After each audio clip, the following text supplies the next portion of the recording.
With the recent inquiry, we'd waited so long for it to happen, and then obviously it got going.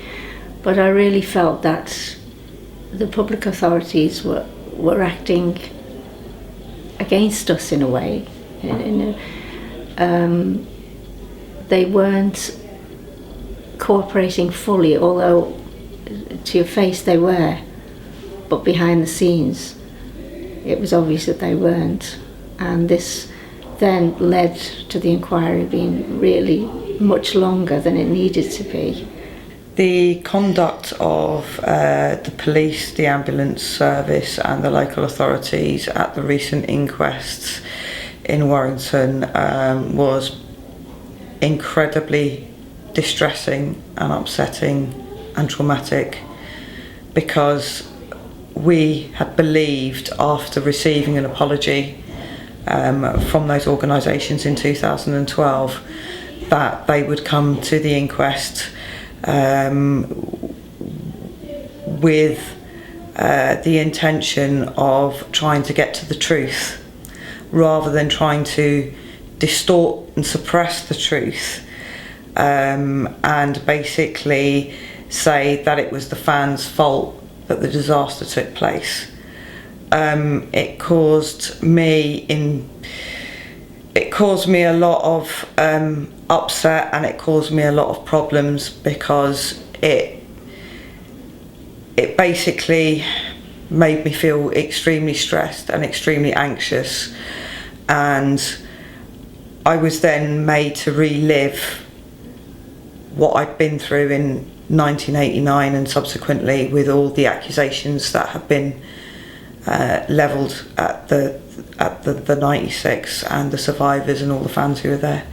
The behaviour that the police, the ambulance service and most of the local authorities who were involved at Hillsborough had a tremendously bad effect on myself during the inquests, having to listen to them defend their ground so strongly, when all the evidence was pointing in the last 27 years to the fact that they made mistakes that day, was very distressing. It was quite obvious as the inquiry was going forward that the public authorities involved in the inquiry and in Hillsborough were not working with the families or the interests of the public at large. They were out to defend themselves and to cover up the events of that day. To be honest, when I was actually in the court, not ever being involved in anything like that, I felt that it should never have been portrayed the way that it did, and I honestly believed that those lies that have always been told for all those years would not have carried on the way that they did. And for the police to stand up there and say blatant bare-faced lies, to me it was horrendous, and it was hard to be able to sit down in that court and not be able to stand up and call them liars, because we knew they were liars. And this very same for the ambulance, because to me they were all a big part of this cover-up, and the ambulances were never there to help our families, and to defend their actions was totally wrong. Throughout the Hillsborough inquests over the 2 years we were sitting there, the barristers defending their clients, you know, tremendously violently, as I said earlier, and we were shocked, I think, at the time when we used to see it, because it was we thought these people were here to help us, and when they're sort of found wanting, they're not helping us, they help themselves. I think they went through the motions, but all the time I think they were trying to protect themselves and to defend their actions. It caused great distress and I think shock when you're told that, you know, in 2012 admissions had been made and Chief Constable David Crompton had made apologies and had fully accepted that the versions that were given in 1989 were untruths and that we had been wronged by the police force, and that he sort of gave the impression that he wanted to make that right.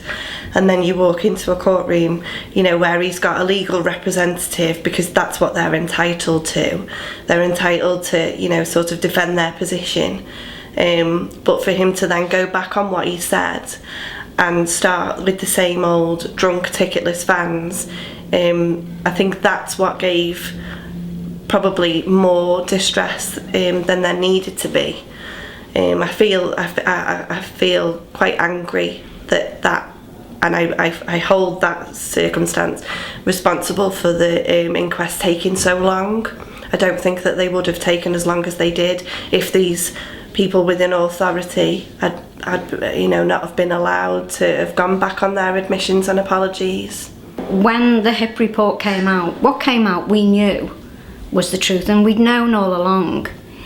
And to be able to get it to court was amazing. We never thought that we would get one more chance. And then to sit in that court and to listen to them lie again and again, it was so distressing. You would go home, you would feel anger, and you'd be so distressed with the whole, and it affected all the families. And particularly in my family, it not only, you know, did a lot of damage to us, but to the grandchildren, because they're around and they were put through all this trauma as well. Totally wrong.